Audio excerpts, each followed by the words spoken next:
Hi everybody, it's Mrs. White again. I just thought I would go ahead and help out with some common tuning issues. This is really especially for my fourth graders who haven't learned how to tune yet. I would really like for the parents to help out with this, and parents who are not musical. I am so sorry. I know you're going, I have no idea what I'm doing. But what I'm going to show you today hopefully is a kind of a foolproof plan to at least get them more in tune. Hopefully. Cellos tend to be the most out of tune out of everybody. So cellos tend to need a little bit more invasive help with this part of the instrument. It's called the peg. I'm going to recommend you not use pegs. The pegs tend to, if you turn them a lot or too little and you don't push in while you turn, it really can lead to a lot of broken strings. So if you feel like you need to use this, if you need to go make it higher, you're going to go back a little bit and push in as you do at the same time. So I do a counterweight push as you do, and if it needs to be a little bit lower and you can't do it with the fine tuners, then push in as you turn the peg.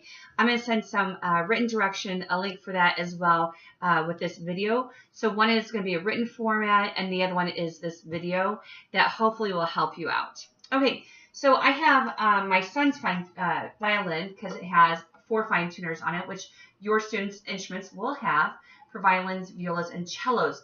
Basses have pegs up here that are very similar to fine tuners. They're called mechanical pegs, so it doesn't require much other than turning here and there. So you go back to make it higher and forward to make it looser. So what does that mean?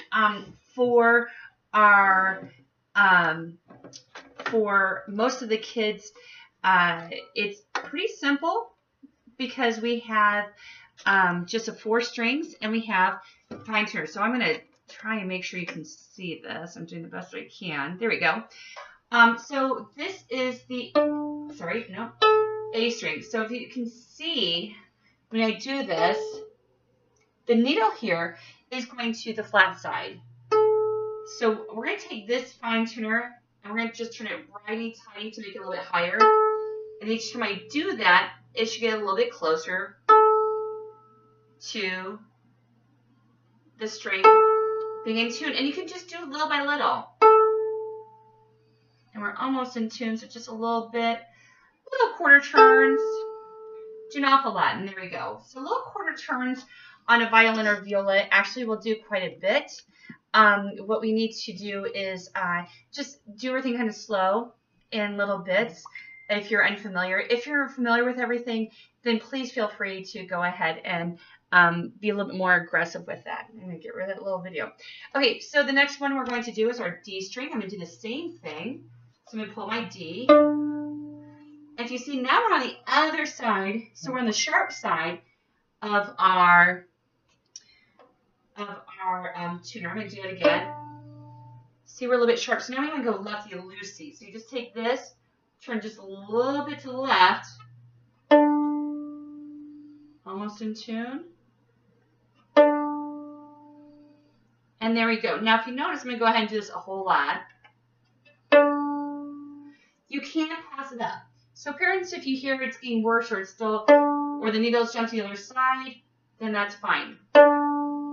If the kids can use their bows while you do this, it might be a little bit easier. It might be more difficult depending on your child and their ability to let you turn their fine tuners while they play. But if you have a quiet room, you can hear my dog snoring in the background right now. That if you have a relatively quiet room, it's fine and it'll work. So this is our G or C on the viola. Would be a C string. On the violin, it's a G. So if you notice it says F sharp, I want to show you this. So you need to ask your students about their strings. So we have a little song. With it, we go each and every ant, digging in the dirt, all the way to grease, that's really out of tune. And then to China, and that's a C string. So ask them what the name of the strings are. You can find this actually at the very beginning of the book to help you out. So if it says F sharp, that's actually below G. So we want to make it a little bit higher by quite a bit. Now you can see I can be quite aggressive with that. Quite big turns. And there we go. Basically in tune. If you have to turn a lot though, you always want to go back and double check your tuning on the other strings because it can actually cause a problem. The the changing of the pressure on the bridge can actually change a lot. So this is our E on the violin. And you see, in case when I say A, just so you know that's a harmonic that's picking up the sympathetic vibration. So sometimes I actually want to move this right by my instrument. And I play it. And as you can see, it's too high. Still too high. And there we go. It does not have to be perfect, but the more up and down it is, the more in tune it is, obviously. And you want to go through and check it. So now I got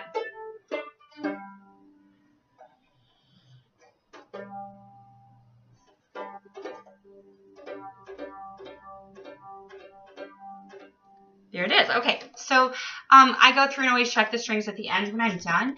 This actually helps promote the instrument being tuned to itself. This is not easy. I get it. What I'm going to do is I'm also going to include the name of a couple of people that live in Homewood, Pat, Romaine, and Ingrid Crazen, who are private instructors on my list. They are available for tuning any of the string instruments they said, violin, viola, cello, or bass. They're helping out on the kindness of their heart. I'm doing this for my community as well. The rule is that the family that is bringing the instrument, they put the instrument on my porch. They set the time with me ahead of time. They bring the instrument. I'm washing my hands and sanitizing before I touch the case and the instrument. I then tune the instrument for them. I then put the instrument back away. I then wash my hands and sanitize again. And so there's really no risk of cross-contamination at that point. So I really recommend, if you are struggling hard, that you can contact the Romaine and Crazen family. They are amazing people, very helpful, great musicians who are stepping up during this time to help out.